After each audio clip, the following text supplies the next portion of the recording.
دروازہ لاک میں نے اس لیے کیا ہے کہ اگر نیند میں چہل قدمی کا تمہارا موڈ ہو تو اس دوران تم کمرے تک ہی محدود رہو، ورنہ باہر تم کسی چیز سے ٹکرا کر خود کو زخمی بھی کر سکتی ہو۔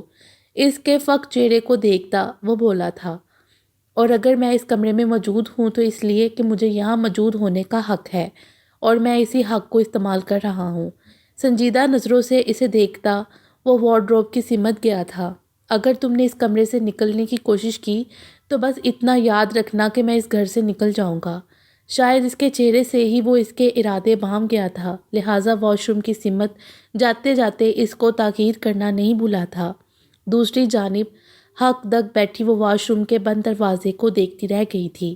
اس کے لیے یقین کرنا مشکل تھا، عثمان نے پہلے کبھی اتنے استحقاق کا مظاہرہ جو نہیں کیا تھا۔ واش روم سے باہر آتے ہوئے عثمان نے ایک نظر اسے دیکھا تھا جو اسی طرح سر جھکائے ساکت بیٹھی تھی۔ اس کی ویسلنگ کو سنتے ہوئے بیلا نے چور نگاہوں سے ڈریسنگ کی جانب دیکھا تھا۔ بلیک ٹراؤزر اور نائٹ شرٹ میں ملبوس وہ اپنے گیلے بالوں کو انگلیوں سے سنوار رہا تھا اور پھر ویسلنگ روک کر ڈریسنگ سے پرفیوم اٹھا لیا تھا۔ لیڈیز پرفیوم مجھے بچپن ہی سے بہت اٹریکٹ کرتے ہیں۔ پرفیوم کا سپرے خود پر کرتا وہ جانے کس سے مخاطب تھا۔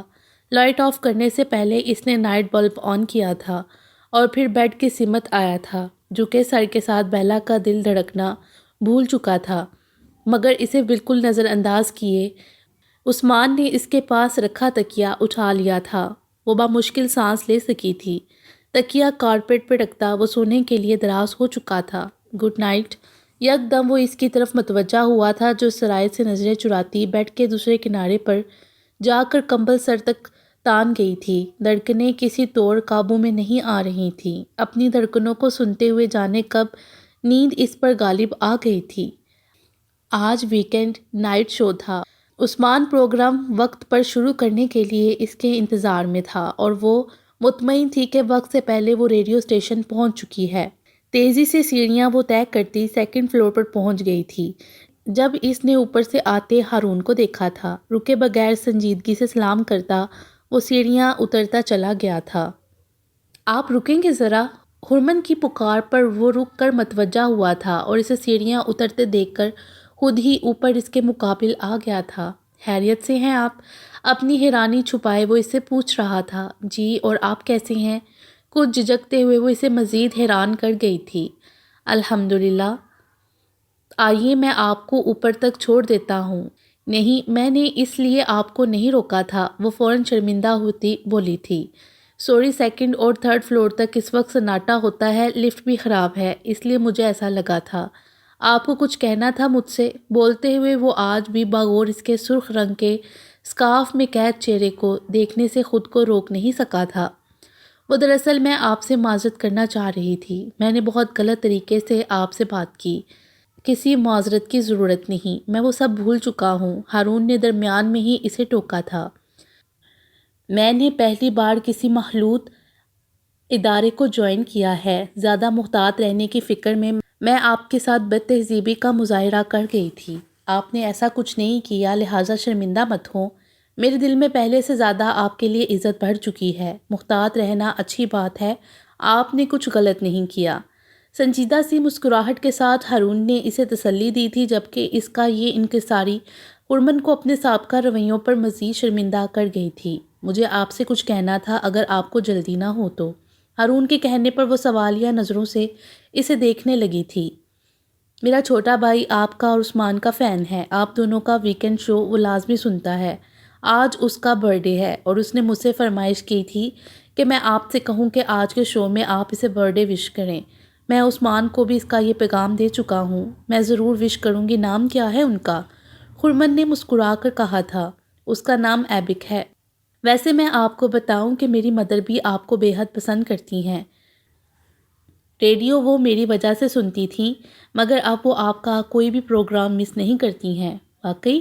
پھر تو آپ کو مجھ سے جیلس ہونا چاہیے، وہ بے ساختہ مسکراتے ہوئے بولی تھی۔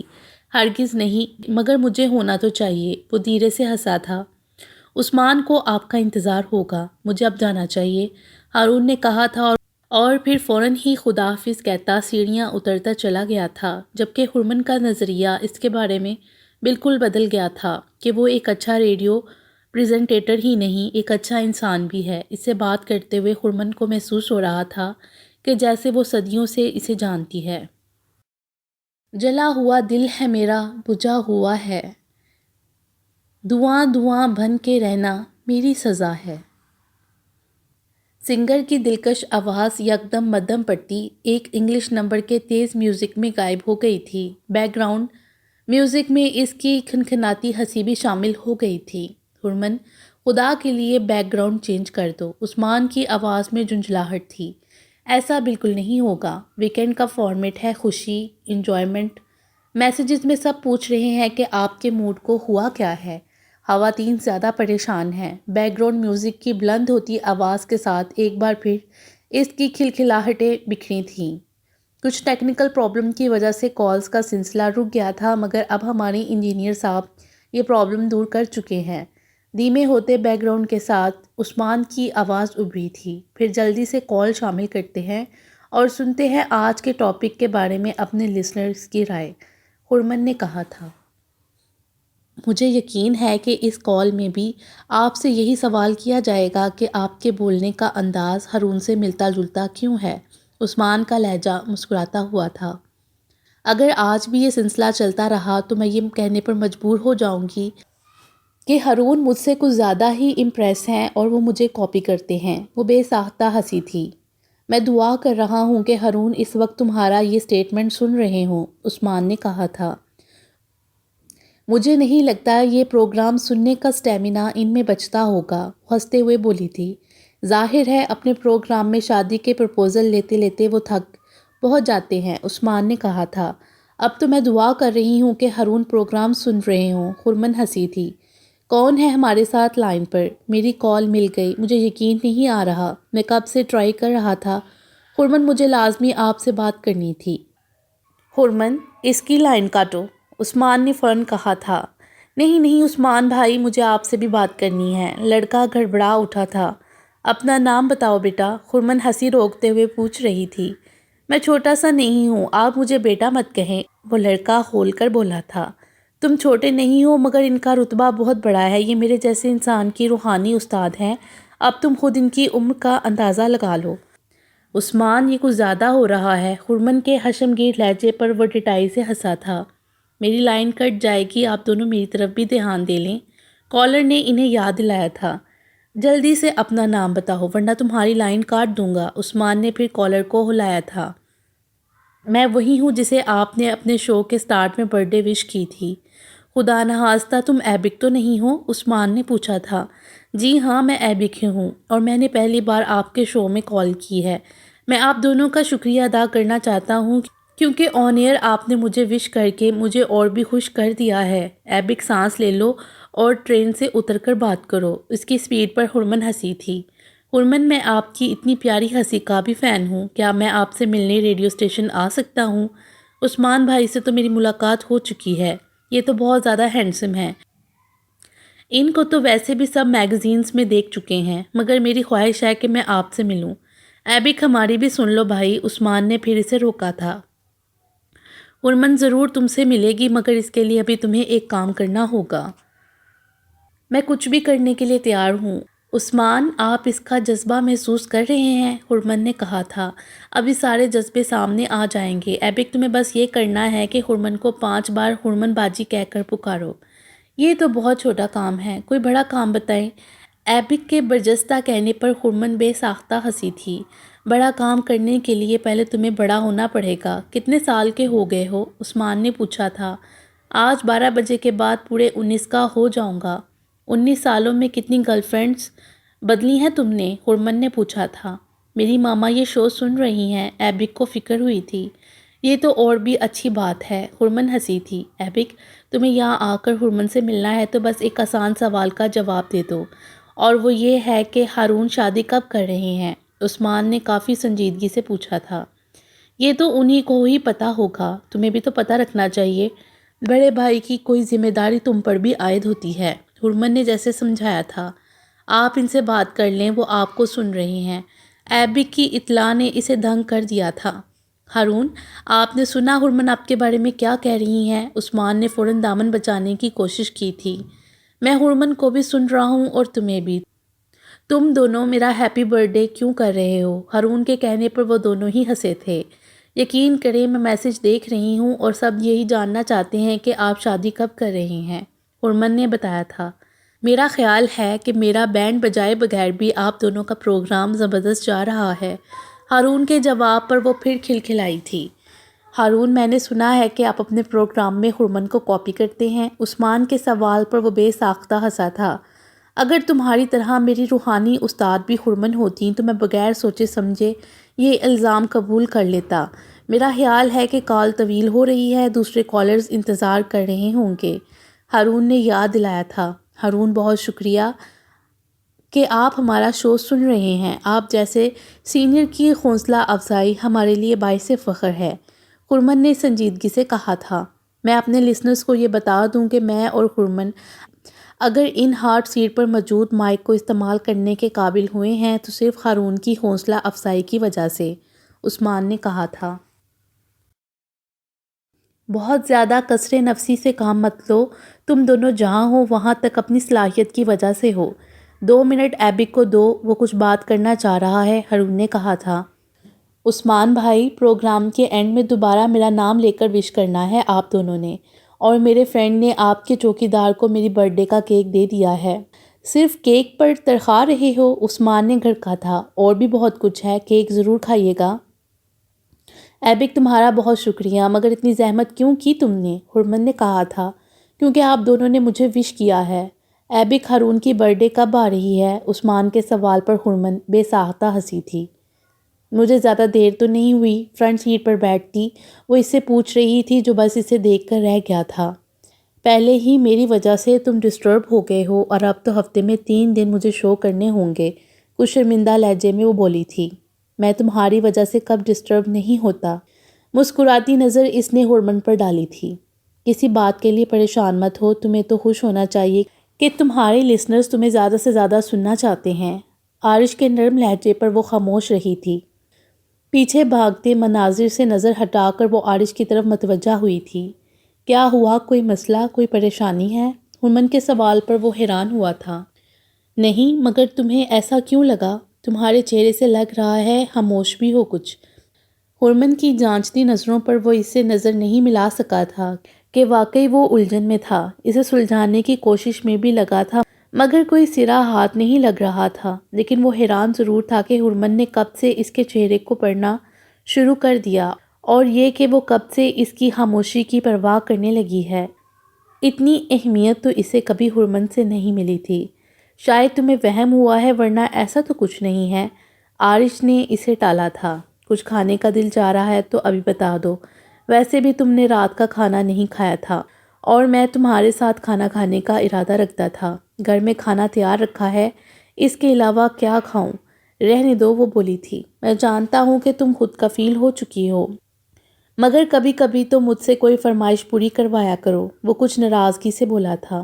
تم کسی چیز کی کمی نہیں چھوڑتے، لہٰذا فرمائش کرنے کی نوبت ہی نہیں آتی، حرمن نے مسکراتے ہوئے اسے دیکھا تھا۔ لیکن اگر تمہیں میرے بنائے گئے کھانے میں ذائقہ محسوس نہیں ہوگا تو احتیاطاً تم اپنے لیے کچھ کھانے کے لیے خرید سکتے ہو۔ روز روز کھانا باہر سے لانے کی بجائے میں اسے کیوں نہ ہمیشہ کے لیے لے آؤں جس کے بنائے گئے کھانوں میں ذائقہ ہو۔ ایک مسکراتی نظر عارش نے اس پر ڈالی تھی۔ میری طرف سے تم آج ہی لے آؤ، مجھے کیا فرق پڑے گا؟ مرد ایسے کام کرتے ہی رہتے ہیں، اور تم پر تو مجھے پہلے ہی بھروسہ نہیں ہے۔ میری طرف سے 100 بار ایسے کام کرو تم، حیرت نہیں ہوگی مجھے؟ اس کے تلخ لہجے پر عارش کے تاثرات بدلے تھے۔ ظاہر ہے جو محبت کے قابل نہیں وہ تمہارے لیے بھروسے کے قابل کیسے ہو سکتا ہے؟ عارش کا لہجہ طنزیہ ہوا تھا۔ تم محبت کے راگ جہنم میں نہیں بیچ سکتے؟ حرمن نے کوفت سے اسے دیکھا تھا۔ کہو تو میں چلا جاؤں؟ پہلی فرصت میں باہر سائن بورڈ پر نظر ڈالتی وہ سنجیدگی سے بولی تھی۔ تم مذاق میں کئی گئی باتوں کو بھی اتنی منفی نظر سے کیوں دیکھتی ہو؟ وہ ضد ہو کر بولا تھا۔ میں ہی دیکھتی ہوں جو سچ ہوتا ہے، اور وہ کسی سے برداشت نہیں ہوتا، وہ سرد لہجے میں بولی تھی۔ تم وہی دیکھتی ہو جو تمہاری نظریں دیکھنا چاہتی ہیں، ورنہ وہ سچ بھی تمہیں دکھائی دے سکتے ہیں جو کھلے پڑے ہیں تمہارے سامنے۔ مگر ان کو تم نہ دیکھنا چاہتی ہو نہ سمجھنا چاہتی ہو، وہ اسپاٹ لہجے میں بولا تھا۔ میں کسی کی تابع نہیں ہوں، جو چاہوں گی وہی کروں گی، تمہیں فتویٰ لگانا ہے تو لگاؤ، مجھے پرواہ نہیں۔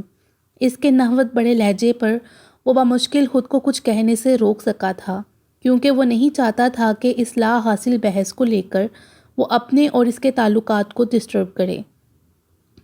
سنو، چند لمحوں کی خاموشی کے بعد وہ دوبارہ اس کی طرف متوجہ ہوئی تھی۔ بابا کی شاپ سے فون آیا تھا، کچھ حساب کتاب کا معاملہ ہے۔ بابا نے بھی مجھے تاکید کی تھی کہ تمہیں یاد دلا دوں، کل چھٹی کا دن ہے، تم فری ہوگے تو کل ہی شاپ کا چکر لگا لینا، چلا جاؤں گا۔ اس کی جانب دیکھے بغیر وہ بگڑے تاثرات کے ساتھ ہی بولا تھا، کہاں؟ جہنم میں۔ تم مجھے سکون سے ڈرائیو کرنے دو گی بھی یا نہیں؟ اس کے جلائے انداز پر وہ اپنی ہنسی نہیں روک سکی تھی۔ صرف 1 گھنٹے کی بات ہے، ہرمن کے سامنے تم مان گئے تھے اور اب مجھے یہاں چھوڑ کر بھاگ جانا چاہتے ہو، منزہ ضد ہو کر بولی تھی۔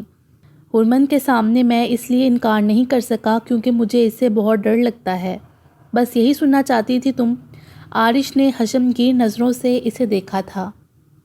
تمہاری فرینڈ کی بہن کے ولیمے میں میرا آخر کیا کام؟ میں 1 گھنٹے بعد تمہیں پک کر لوں گا، تم میرے لیے اتنا بھی نہیں کر سکتے؟ اگر میری جگہ ہرمن ہوتی تو کیا تم اسے گھر سے اتنی دور یہاں تنہا چھوڑ کر بھاگتے؟ منزہ نے شدید ناراضگی سے اسے دیکھا تھا۔ اگر تمہاری جگہ ہرمن ہوتی تو وہ میرے بغیر ہی یہاں آنا پسند کرتی، اور تنہا سے کیا مطلب ہے تمہارا؟ ولیمے میں کیا صرف تم ہی انوائٹڈ ہو اور لوگ نہیں ہوں گے؟ اچھا، ریسیپشن تک تو چھوڑ دو، یا ابھی فون کروں ہرمن کو؟ منزہ نے کھا جانے والی نظروں سے اسے دیکھا تھا۔ ناچارہ عارش کو اس کی ڈٹائی کے سامنے ہتھیار ڈالنے پڑے تھے۔ اب جاؤں میں؟ ایک طائرانہ نظر وسیع سبزے پر پڑی رونقوں پر ڈالتا وہ منزہ سے مخاطب ہوا تھا، مگر اگلے ہی پل بکھلا اٹھا تھا جب منزہ اچانک ہی دونوں ہاتھوں میں اس کا بازو دبوچے مزید آگے بڑھی تھی۔ کیا کر رہی ہو؟ میں اسے آگے نہیں جاؤں گا۔ اپنا بازو چھڑواتے ہوئے عارش نے اسے گھڑکا تھا، جو کھلکھلا کر ہنستی چلی گئی تھی۔ تب ہی اپنے نام کی پکار پر عارش چونک کر اس جانب متوجہ ہوا تھا، اور اگلے ہی پل خوشگوار حیرت میں مبتلا ہوا تھا۔ ایبک کے مسکراتے چہرے کے پیچھے ہی آتے ایک سنجیدہ سے چہرے نے منزہ کی مسکراہٹ غائب کر ڈالی تھی۔ بلیک ڈنر سوٹ میں ملبوس و وجاہت سے بھرپور وہ شخص آج پھر اس کی دھڑکنوں کو بے ترتیب کر گیا تھا۔ میں تو آپ پر نظر پڑتے ہی ادھر دوڑ آیا، یقین کریں میں یہاں بہت بور ہو رہا تھا، آپ نے یہاں انٹری دے کر میرا موڈ ہی چینج کر دیا ہے۔ ایبک اپنی خوشی کا اظہار کر رہا تھا۔ ویسے بائی دا وے آپ دونوں آپس میں گتھم گتھا کیوں تھے؟ ایبک کے حیران لہجے پر عارش نے دھیرے سے مسکراتے ہوئے منزہ کے شرمندہ تاثرات دکھے تھے، جو کہ پہلے ہی خود پر جمی گہری نظروں پر پزل کھڑی تھی۔ اسی لیے کہ اس تقریب سے میرا کوئی کنیکشن نہیں ہے، یہ محترمہ زبردستی اپنے ساتھ مجھے یہاں کھینچ لائی ہیں۔ پھر تو ایبک کو ان کا شکریہ ادا کرنا چاہیے، بلکہ مجھے بھی۔ سنجیدہ سی مسکراہٹ کے ساتھ ہارون نے ایک نگاہ اسے بھی دیکھا تھا، جو آج بالکل ایک مختلف اور منفرد روپ میں سامنے کھڑی تھی۔ لائٹ اور ڈارک کلر سے نیچے تک جاتے ادھ کھلے بالوں کی سیاہ تراش شدہ لٹیں اس کے چہرے کے گرد بہت بھلی لگ رہی تھیں۔ رہی صحیح کسر کانوں میں جگمگاتے آویزوں نے پوری کر دی تھی۔ اپنے چہرے سے ٹکراتی نگاہوں کی تپش نے اسے کچھ گھبراہٹ میں مبتلا کیا تھا، جبکہ عارش ان دونوں کی طرف متوجہ منزہ کو تقریباً بھول ہی گیا تھا۔ عارش، میں اپنی فرینڈ کے پاس جا رہی ہوں، تم جاؤ گے تو نہیں؟ اسے اپنی طرف متوجہ کرتے ہوئے منزہ نے التجائی نظروں سے دیکھا بھی تھا۔ آپ بے فکر ہو جائیں، آپ کے لیے نہ صحیح مگر میرے لیے تو ان کو رکنا پڑے گا۔ عارش سے پہلے ہی ایبک بول اٹھا تھا۔ ظاہر ہے اب تو رکنا پڑے گا، مگر 1 گھنٹے سے زیادہ نہیں، اور تمہارا ٹائم شروع ہو چکا ہے۔ عارش کی تاکید پر مسکراتے ہوئے اس کی نگاہیں بس ایک پل کے لیے ہارون سے ملی تھیں، مگر پھر وہ سرایت سے آگے بڑھ گئی تھی۔ ان دونوں کی ہمراہی میں ایک نسبتاً پرسکون گوشے میں ٹیبل کے گرد وہ براجمان ہوتا دونوں کی طرف متوجہ تھا۔ آپ دونوں یہاں کیسے؟ عظیم انکل پاپا کے قریبی دوست ہیں اور یہ ولیمہ ان کے بیٹے کا ہے، شرکت تو کرنی ہی تھی، ہارون نے بتایا تھا۔ مجھے تو پاپا زبردستی لے آئے ہیں، سخت بور ہو رہا ہوں۔ اگر آپ مجھے نظر نہ آتے تو میں یہاں سے بھاگنے والا تھا۔ ایبک نے تشکر آمیز نگاہوں سے اسے دیکھا تھا۔ میں تمہاری فیلنگ سمجھ سکتا ہوں کیونکہ میرے ساتھ بھی کچھ ایسا ہی ہوا ہے۔ ویسے آج تم بہت زیادہ اچھے لگ رہے ہو۔ عارش کی تعریف پر ایبک نے فخر سے اپنا ہی شانہ تھپتھپایا تھا۔ عارش، اب تم جیسے اچھے دوست کے لیول تک آنے کے لیے اس کو اچھا نظر آنے کی سر توڑ کوشش تو کرنی ہی ہوگی۔ ہارون نے بہت سنجیدگی سے ایبک کا فخر غارت کیا تھا۔ نہیں ایبک مجھ سے زیادہ بہتر اور اچھا ہے۔ عارش نے مسکراتی نظروں سے ایبک کو دیکھا تھا۔ سن لیا آپ نے، اب آپ میرے دوست کے سامنے میری انسلٹ کرنا بند کریں۔ ایبک نے خشمگین نظروں سے ہارون کو دیکھا تھا۔ ویسے آپ کو یہاں دیکھ کر مجھے کافی حیرت ہوئی ہے۔ وہ ہارون سے مخاطب ہوا تھا۔ آپ کو لوگ جانتے ہیں، پہچانتے ہیں، اور جب انسان لائم لائٹ میں آ جاتا ہے تو زیادہ لوگوں کے درمیان جانے سے بچتا ہے۔ کیسی لائم لائٹ؟ مجھے اسے دور ہی رکھو۔ ریڈیو کی وجہ سے اور اللہ کی مہربانی سے مجھے کچھ نام ضرور ملا ہے، مگر لوگ مجھے صرف میرے نام اور کبھی کبھی آواز سے عام طور پر پہچان جاتے ہیں، کیونکہ جو مجھے سنتے ہیں انہوں نے کبھی مجھے نہیں دیکھا ہے۔ واقعی ایسا ہے؟ عارش کو حیرت ہوئی تھی۔ جی ہاں ایسا ہی ہے۔ بھائی نہ تو کسی میگزین کے لیے انٹرویو دیتے ہیں اور نہ ہی اپنے لسنر سے ملاقات کرتے ہیں۔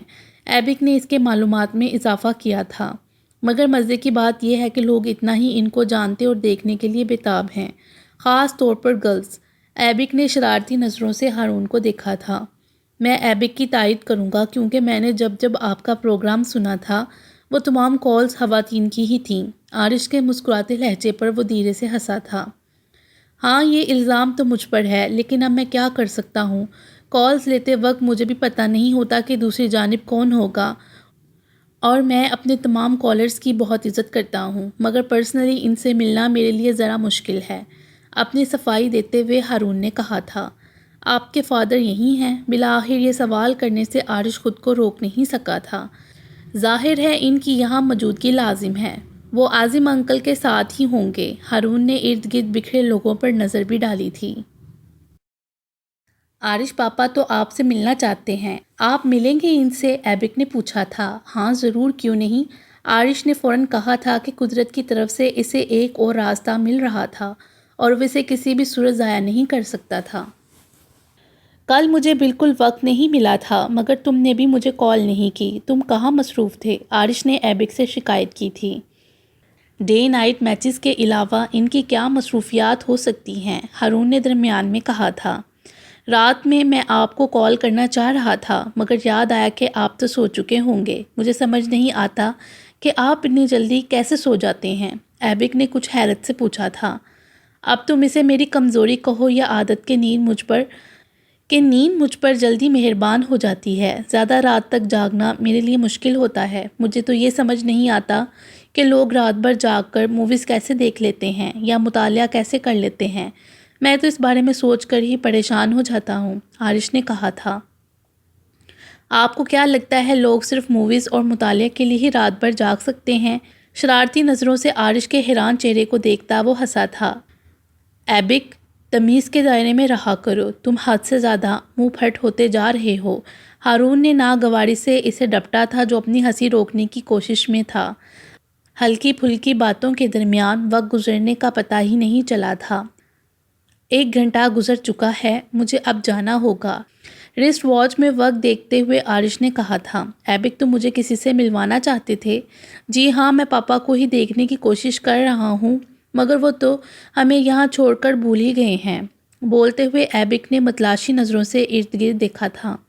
میں بھی اب مزید نہیں رکنا چاہتا، مگر پاپا ابھی واپس جانے کے لیے تیار نہیں ہوں گے، ہارون بولا تھا۔ میں آپ کو گھر ڈراپ کر دوں گا، عارش نے کہا تھا۔ تمہیں کوئی مسئلہ تو نہیں ہوگا؟ ایک پل کو کچھ سوچ کر ہارون نے پوچھا تھا۔ مجھے کیا مسئلہ ہو سکتا ہے؟ آپ کا گھر میرے گھر سے زیادہ دور تو نہیں ہے، لیکن تمہیں اپنی کزن کو بھی ان کے گھر ڈراپ کرنا ہوگا، ہارون نے کہا تھا۔ ان کی آپ فکر نہ کریں بھائی، عارش ہیں ان کی فکر کرنے کے لیے۔ ایبک کے معنی ہز لہجے پر جہاں عارش کچھ حیران ہوا تھا، وہیں ہارون کو بھی کوئی چیز چبھی تھی، مگر وہ ضبط کر گیا تھا۔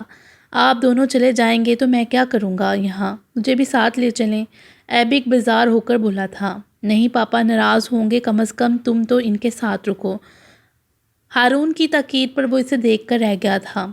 عارش، میں یہاں تمہارا انتظار کرتا ہوں، تم ایبک کے ساتھ پاپا کے پاس چلے جاؤ۔ ہارون کی ہدایت کرنے کی دیر تھی، وہ فوراً ہی ایبک کی تقلید میں آگے بڑھ گیا تھا۔ ان دونوں کی پشت سے نظر ہٹاتا وہ اس کی طرف متوجہ ہوا تھا جو جھجکتے تاثرات کے ساتھ اس کی طرف آ رہی تھی۔ ہارون اپنی جگہ سے اٹھ کھڑا ہوا تھا۔ عارش کہاں گیا ہے؟ وہ جھجکے لہجے میں ہی پوچھ رہی تھی۔ السلام علیکم۔ جواباً ہارون کے سلام پر وہ بری طرح شرمندہ تھی، مگر مدھم آواز میں سلام کا جواب دے دیا تھا۔ آپ نے تو اس طرح نظر انداز کر دیا تھا جیسے جانتی ہی نہیں ہے مجھے۔ ہارون کی شکایت سے زیادہ وہ اس کی گہری نظروں سے پریشان ہوئی تھی۔ ایسا تو نہیں ہے، وہ گڑبڑائی تھی۔ آپ نے عارش کو بتایا تو نہیں کہ… وہ بات مکمل نہ کر سکی تھی۔ کیا نہیں بتایا؟ یہی کہ ہم فیسٹیول میں ملے تھے اور آپ میرا آٹوگراف لیے بغیر فرار ہو گئی تھیں۔ ہارون کے سنجیدہ سوالیہ لہجے نے اسے دنگ کیا تھا۔ میرے نزدیک یہ کوئی ایسی نازیبا بات نہیں ہے کہ جسے چھپایا جائے۔ بہرحال میں نے عارش سے آپ سے متعلق کوئی ایسی بات نہیں کی، لہٰذا پریشان مت ہو۔ آپ متفق نہ ہوں، مگر اپنے بارے میں میرا یہی خیال ہے کہ میں کافی شریف انسان ہوں۔ آئی ایم سوری، میرا یہ مطلب ہرگز نہیں تھا۔ دراصل میں نے عارش کو نہیں بتایا کہ فیسٹیول میں ہم ملے تھے اور آپ اس کے دوست ہیں۔ میرے معاملے میں وہ تھوڑا تنگ نظر ہے اور مجھے یہ اچھا نہیں لگتا کہ وہ آپ کے بارے میں کچھ غلط سوچے۔ معذرت کرتے ہوئے وہ شرمندہ تھی۔ بہت کلوز ہیں آپ عارش سے؟ ہارون کے لہجے میں کچھ ایسا تھا جو بیک وقت منزہ کو حیرانی اور ناگواری میں مبتلا کر گیا تھا۔ جی بالکل اسی طرح جیسے بھائی اپنی بہن سے اٹیچڈ اور کلوز ہوتا ہے، اسپاٹ لہجے میں منزہ نے جتلایا تھا۔ یہ تو بہت اچھی بات ہے، ہارون نے بے ساختہ ہی کہا تھا، جبکہ منزہ نے خاص طور پر اس کی آنکھوں میں بڑھتی چمک کو نوٹ کیا تھا۔ عارش کو زیادہ دیر نہیں لگے گی، آپ یہاں بیٹھ کر میری طرح ان کی واپسی کا انتظار کر سکتی ہیں، ہارون نے کہا تھا۔ دراصل میرا بیگ میں میرا فون نہیں ہے اور مجھے یاد ہی نہیں رہا کہ فون گھر میں رہ گیا ہے یا گاڑی میں، منزہ نے بتایا تھا۔ آپ میرے سیل فون سے اپنے فون پر کال کر لیں، گھر میں ہوا تو کوئی ریسیو کر لے گا، ورنہ وہ یقیناً گاڑی میں ہوگا۔ ہارون نے فوراً ہی اپنا فون اس کی طرف بڑھایا۔ وہ ایک پل کو متذبذب ہوئی تھی، مگر پھر اس کا سیل فون لے لیا تھا، جبکہ ہارون دوسری طرف متوجہ ہو گیا تھا۔ فون گاڑی میں ہی ہے اور اب مجھے یاد آ رہا ہے کہ میں نے ہی اسے ڈیش بورڈ پر رکھا تھا۔ کچھ جنپے انداز میں منزہ نے سیل فون واپس کیا تھا۔ آپ کی بھول سے مجھے یہ فائدہ ہوا کہ آٹوگراف کے بعد اب آپ کا نمبر بھی میرے پاس آ چکا ہے، مگر فکر مت کریں، میں اس کا غلط استعمال نہیں کروں گا کیونکہ آپ کافی شریف انسان ہیں۔ منزہ نے مسکراتے ہوئے اس کا جملہ مکمل کیا تھا۔ مجھے اب احساس ہو رہا ہے کہ میں نے اپنے بارے میں کافی بھاری سٹیٹمنٹ دے دیا ہے، اب تو اپنی زبان پر قائم رہنا ہی پڑے گا۔ ہارون کے مسکراتے لہجے پر وہ بے ساختہ ہنسی تھی۔ میں کچھ دیر میں واپس آتی ہوں، تب تک عارش کی واپسی بھی ہو جائے گی۔ منزہ نے جانے کے لیے پر تولے تھے، یعنی اب عارش کے ساتھ ساتھ مجھے آپ کی واپسی کا بھی انتظار کرنا ہوگا۔ گہری نظروں سے ہارون نے اسے دیکھا تھا۔ دنیا میں بہت سے انسان یہ کام کرتے ہیں، آپ بھی صبر سے یہ کام کریں۔ مسکراہٹ چھپاتی وہ جانے کے لیے پلٹی تھی جب ہارون کی نظر اس کے سبزے پر رینگتے دوپٹے کے پلو تک گئی تھی۔ اس نے فوراً ذرا جھک کر دوپٹے کو چٹکی میں پکڑ کر اٹھایا تھا۔ اپنا دوپٹہ سنبھالیے۔ ہارون کی آواز پر وہ چونک کر پلٹی اور جنپی مسکراہٹ کے ساتھ دوپٹے کا پلو اپنے ہاتھ میں سنبھال لیا تھا۔ میرے لیے تو اسے سنبھالے رکھنا ہی مشکل ہو رہا ہے۔ پلو جھاڑتے ہوئے وہ بس ایک پل کے لیے ہارون کی خاموش مگر گہری نظروں کی طرف متوجہ ہوئی تھی، مگر اگلے ہی پل سرخ چہرے کے ساتھ سرایت سے آگے بڑھ گئی تھی۔ چند لمحوں تک وہ اسے دور جاتا دیکھتا رہا تھا اور پھر گہری سانس لیتا واپس ٹیبل کے گرد جا بیٹھا تھا۔ وہ رہے پاپا۔ ایبک کی اطلاع پر عارش کی نظریں برق لہر کی طرح اس جانب گئی تھیں جہاں چند اشخاص باتوں میں مشغول تھے۔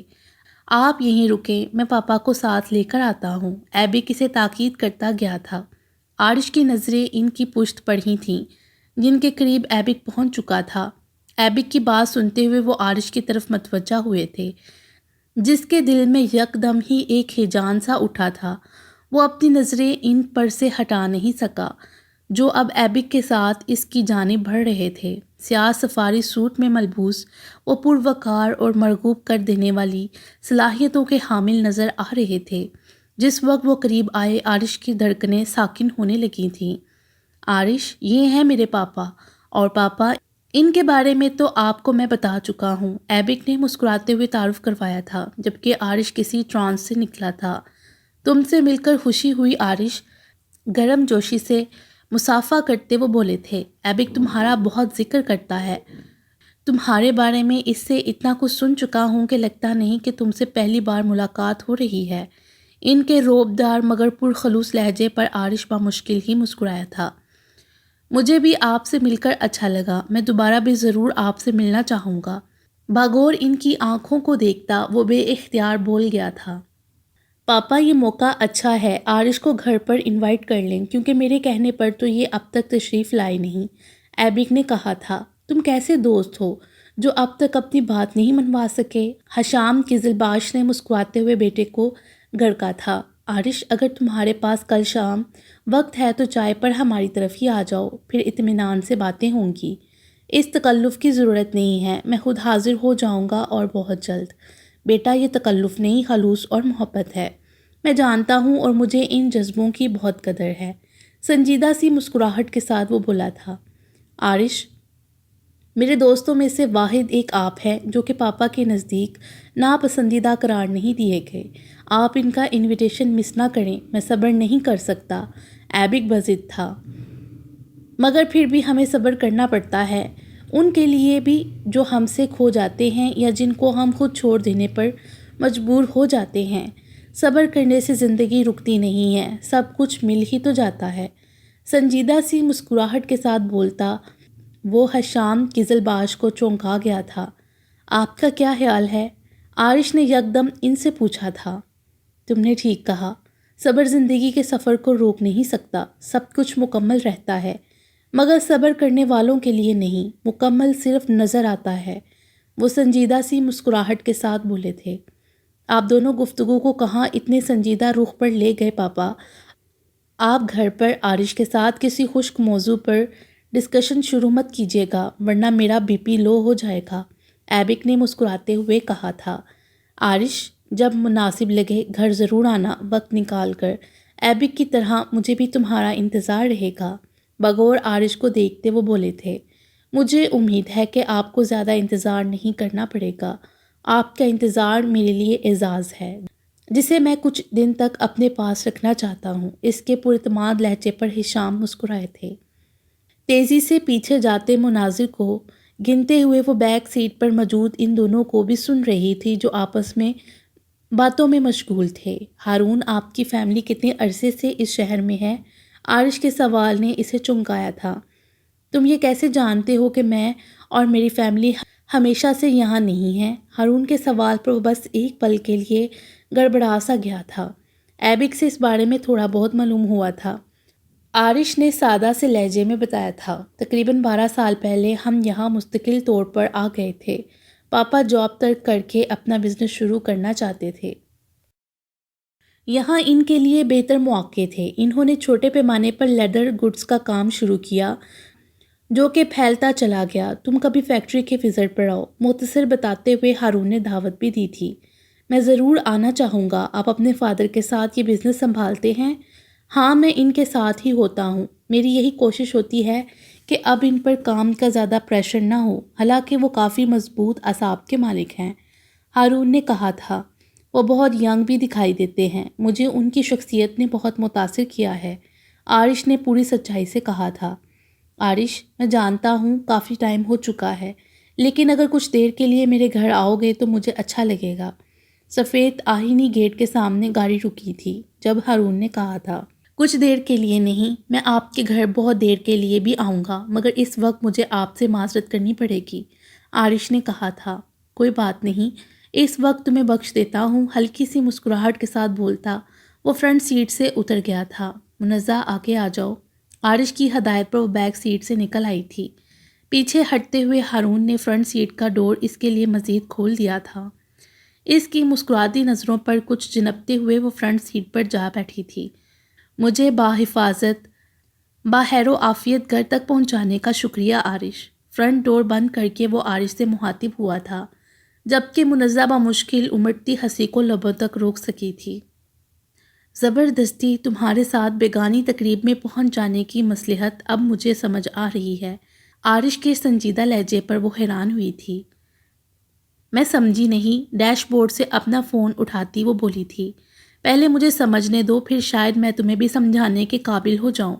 ونڈو اسکرین کے پار دیکھتا وہ عجیب سے لہجے میں بولا تھا اور وہ الجھتی اسے دیکھ رہی تھی، چونک کر اپنے فون کی طرف متوجہ ہوئی تھی۔ میں دعا کر رہا ہوں دوبارہ کوئی ایسی صورتحال نہ درپیش ہو جس میں آپ کو میرے گھر کے دروازے سے ہی واپس جانا پڑے۔ میسج پڑھتے ہوئے وہ بے اختیار مسکرا اٹھی تھی۔ گرین ایریا میں تیز روشنیوں کے باعث رات کے وقت بھی دن کا سا سما تھا، البتہ بڑھتی خنکی کی وجہ سے چہل قدمی کرنے والے لوگوں کی تعداد نہ ہونے کے برابر تھی۔ ٹریک بالکل خالی تھا۔ گرم سکارف کے ساتھ سرد ہوا سے بچنے کے لیے اس نے گرم شال بھی شانوں کے گرد لپیٹ رکھی تھی۔ شام سے ہی اسے اپنی طبیعت میں گڑبڑ کا احساس ہو رہا تھا۔ اس کے لیے کوئی نئی بات نہیں تھی، موسم سرد ہو یا نہیں، انہیلر کی ضرورت اسے پڑ ہی جاتی تھی۔ انہیلر کا استعمال اسے عارش سے چھپ کر کرنا ہوتا تھا، ورنہ وہ تو اسے ڈاکٹر سے چیک اپ کروائے بغیر مطمئن نہیں ہو سکتا تھا۔ شکر تھا کہ عارش کو انسٹیٹیوٹ سے واپس گھر آ کر بھی رکنے کا موقع نہیں ملا تھا، کیونکہ منزہ اس کے انتظار میں ہی تیار بیٹھی تھی۔ تقریب میں جانے کے لیے اگر منزہ نہ ہوتی تو وہ یقیناً اس کا چہرہ دیکھ کر ہی تشویش میں مبتلا ہو جاتا، اور حرمن تو شروع سے ہی ڈاکٹرز اور دوائیوں سے اس طرح فرنٹ رکھتی تھی جیسے کعبہ سے کافر۔ ٹریک کی طرف بڑھتے ہوئے وہ گردن موڑ کر اس کی طرف متوجہ ہوئی تھی جو لمبے لمبے ڈگ بڑھتا اسی کی طرف آ رہا تھا۔ بہت شوق ہے تمہیں خود کو ایکسپوز کرنے کا، سردی نہیں لگ رہی تمہیں؟ عثمان کو چھوٹی سی ہاف سلیو کی لوز شرٹ میں ملبوس دیکھ کر اس نے گھڑکا تھا۔ اب میں تمہاری طرح دان پان سا تو ہوں نہیں کہ ایسی معمولی سردی میں بھی کمبل لپیٹ کر دکھوں۔ بالکل ٹھیک کہا، ڈیٹ چمڑی پر کوئی چیز اثر نہیں کرتی۔ اس کے ساتھ ٹریک پر آتے ہوئے وہ حشمگیر لہجے میں بولی تھی، میں نے تم سے کہا تھا کہ بیلا کو ساتھ لے کر آنا۔ میں نے اسے ساتھ آنے کے لیے کہا مگر اس نے انکار کر دیا۔ تم نے اسے بتایا کہ میں نے اسے واک کے لیے بلایا ہے؟ وہ میرے سامنے رکتی تو میں مزید کچھ کہتا، میری موجودگی میں وہ اپنے پارلر میں رہ کر اسے سنوارنے میں ہی لگی رہتی ہے۔ تمہیں بھی بہت ضروری تھا پارلر کا شوشہ چھوڑنا۔ بکو مت، اس کے لیے یہ مصروفیت ضروری ہے، دماغ پر اور طبیعت پر اچھا اثر پڑے گا، ورنہ سارا دن خالی بیٹھ کر اس نے الٹا سیدھا سوچ کر مزید خشر بگاڑ لینا ہے۔ حرمن نے گھڑکنے والے انداز میں ہی کہا تھا، ذرا تیز چلو، یہاں واک کرنے آئی ہو، میرے ساتھ ڈیٹ پر نہیں۔ اور کتنا تیز چلوں؟ وہ جھلائی تھی۔ عارش کہاں رہ گیا؟ منزہ سے معلوم کرو، سب کچھ ٹھیک تو ہے؟ بیچاری گئی بھی تو ایسے بندے کے ساتھ ہے جو اس وقت نیند میں ڈوبتا ڈرائیو کر رہا ہوگا۔ عارش کی تشویش پر وہ ہنسی تھی۔ منزہ سے بات ہو چکی ہے، وہ تو گھر پہنچ چکی ہے، عارش کی واپسی بھی ہونے والی ہے۔ ٹریک پر اس کے ہم قدم چلتی وہ بتا رہی تھی، سنو تم نے کانٹریکٹ سائن کر لیا ہے؟ شرافت سے ٹریٹ دے رہی ہو یا میں منزہ کو تمہارے پیچھے لگاؤں؟ اس کا تو نام بھی مت لو، آدھی زندگی وہ ٹریٹ کے نام پر لوگوں کو کنگال کرتی گزار چکی ہے۔ زیادہ مت بھولو، ٹریٹ نہیں دے سکتے تو مٹھائی ہی کھلا دو۔ موبائل کمپنی نے تمہیں اپنا برانڈ ایمبیسڈر بنایا ہے، کمرشل آن ایئر ہونے والا ہے، گارمنٹس کے اتنے پروڈکٹس لے کر دولت کما رہے ہو، مگر رہے ہو وہی کنجوس۔ حرمن نے اسے شرمندہ کرنا چاہا تھا۔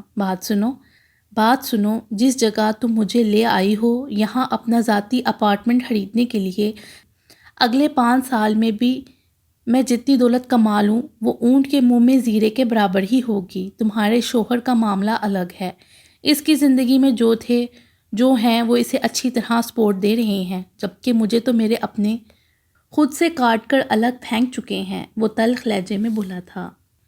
عثمان، یہ مت بولو کہ برہان بھائی آج بھی تمہیں ہر طرح کی سپورٹ دینے کے لیے تیار ہیں، مگر تم نے کسی بھی سپورٹ لینے سے انکار کر دیا تھا، تو پھر اب یہ شکایت بھی مت کرو۔ تمہیں خود پر فخر ہونا چاہیے کہ تم اپنے زور و بازو پر اپنی زندگی کو بہتر کر رہے ہو۔ اگر ابھی بھی کچھ رشتے تمہیں اچھا نہیں کہتے تو ان کو تم یہ موقع بھی نہیں دو گے کہ وہ کہیں کہ تم غلط تھے۔ سارے شکوے بھول کر تم خود کو اسٹیبلش کرنے میں لگاؤ۔ ناچاکیوں کے باوجود رشتے اپنی جگہ موجود رہیں گے۔ خواہ مخواہ ان کے لیے کڑک کر اپنا خون مت جلاؤ، بلکہ یہ ثابت کر دو کہ تم غلط نہیں ہو، نہ بیلا کے لیے اور نہ ہی ان سب کی نظر میں جو تم سے بدظن ہیں۔ تمہاری ماں تمہارے ساتھ ہیں، فی الحال تمہارے لیے یہی کافی ہونا چاہیے، ٹھہرے لہجے میں اسے سمجھا رہی تھی جو خاموش ہی تھا۔ مجھے تم سے ایک ضروری بات کرنی تھی، عارش بھی کر سکتا تھا مگر میں نے اسے روک دیا۔ چند لمحوں بعد ہرمن نے یہ کہہ کر اسے چونکا دیا تھا، فاروق بھائی نے عارش سے کہا ہے کہ وہ اپنے والد کی پراپرٹی میں سے جتنا حصہ بیلا کا بنتا ہے وہ اس کے پیپرز تیار کر چکے ہیں۔ بیلا کو اس شخص سے کچھ نہیں چاہیے، عثمان ناگواری سے بولا تھا۔ فاروق بھائی اسے کچھ نہیں دے رہے، بیلا کو جو کچھ مل رہا ہے وہ اس کے باپ کی جائیداد ہے، فاروق بھائی کی نہیں۔ بیلا کا حق ہے یہ، اپنا حصہ اپنا حق وہ لیتی ہے یا نہیں یہ فیصلہ بیلا کو کرنا ہے۔ اس سے اس بارے میں بات کی تم نے؟ عثمان نے پوچھا تھا۔ ہاں، آج صبح ہی میں نے اس سے بات کی ہے اور اس نے اپنا حصہ لینے سے انکار کر دیا ہے۔ ہرمن کی اطلاع پر وہ خاموش رہا تھا۔ میں اسے مجبور تو نہیں کر سکتی اس معاملے میں، مگر مجھے نہیں لگتا کہ اسے اپنا حق چھوڑنا چاہیے۔ اپنے ماں باپ پر اس کا بھی اتنا ہی حق ہے جتنا کہ فاروق بھائی کا ہے۔ فاروق بھائی صرف اسے وہ سب دے رہے ہیں جو اس کے ماں باپ نے اس کے لیے مخصوص رکھا تھا۔ عثمان کے تاثرات نوٹ کرتی وہ بولی تھی، میں کہتی ہوں کہ اگر اس طرح اپنا حق چھوڑنے سے سب کچھ پہلے جیسا ہو سکتا ہے تو وہ ضرور اپنے انکار پر قائم رہے، اور تم جانتے ہو کہ اس سے کوئی فرق نہیں پڑنے والا۔ فاروق بھائی نے اس سے تعلق توڑا ہے مگر اس کے ماں باپ نے نہیں۔ وہ اپنے حق کو نہیں، اپنے ماں باپ کی محنت اور محبت کو ٹھکرا رہی ہے کسی ایک شخص کے لیے۔ خاموش ہو کر ہرمن نے باغور اس کے چہرے کو دیکھا تھا جو سامنے نظر جمائے کسی گہری سوچ میں چل رہا تھا۔ فاروق بھائی پراپرٹی کے پیپرز عارش کے ذریعے تم تک پہنچانا چاہتے تھے، مگر میں نے ان سے کہا ہے کہ وہ خود پیپرز بیلا کے حوالے کریں۔ میں نے ان سے معذرت کر لی ہے کہ اس معاملے میں وہ مجھے اور عارش کو درمیان میں نہ لائیں۔ کل رات وہ میری طرف آئیں گے جب عارش موجود ہوگا۔ میں تمہیں کال کروں گی، جہاں بھی مصروف ہو کچھ وقت نکال کر آ جانا۔ بیلا ان کے سامنے آنے سے بھی انکار کر چکی ہے۔ غصے اور جذبات سے کام لینے کا وقت نہیں ہے، تسلی سے اس بارے میں سوچو۔ اس وقت تم ہی بیلا کے لیے بہتر فیصلہ لے سکتے ہو۔ کل تمہیں انکار کرنا ہو یا پیپرز قبول کرنے ہوں یہ تمہارے اختیار میں ہے۔ جب فاروق بھائی کے سامنے آنا تو بالکل شانت اور پرسکون ہو کر۔ تم سمجھ رہے ہو میری بات؟ ہرمن کے پوچھنے پر وہ پوری طور پر اس بات میں سر کو حرکت بھی نہیں دے سکا تھا۔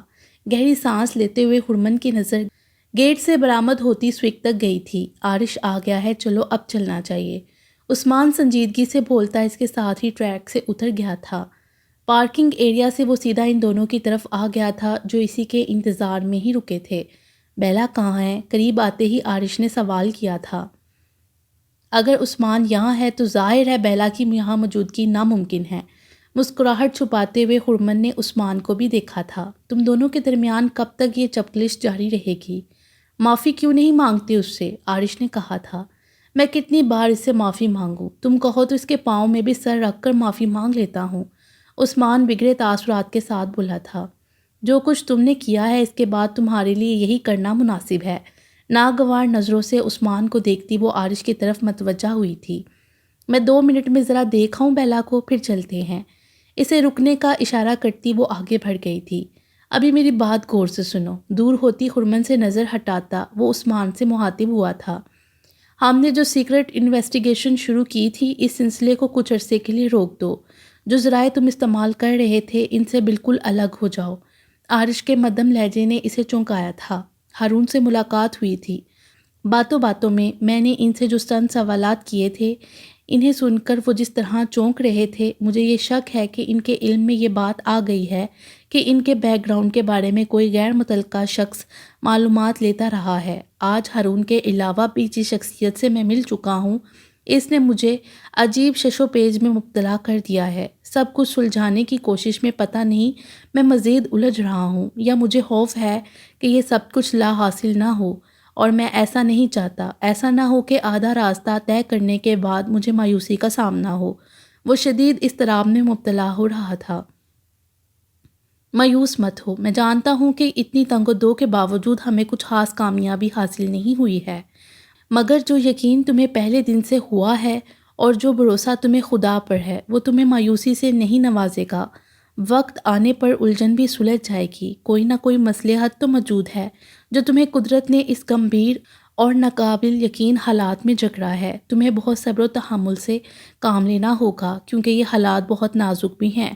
عثمان کے تسلی امیز لہجے پر بھی وہ مضطرب ہی نظر آ رہا تھا۔ تم مجھے تفصیل سے بتاؤ ہارون سے کہاں ملے تھے تم؟ عثمان پوچھ رہا تھا۔ باقی انشاءاللہ اگلی ویڈیو میں۔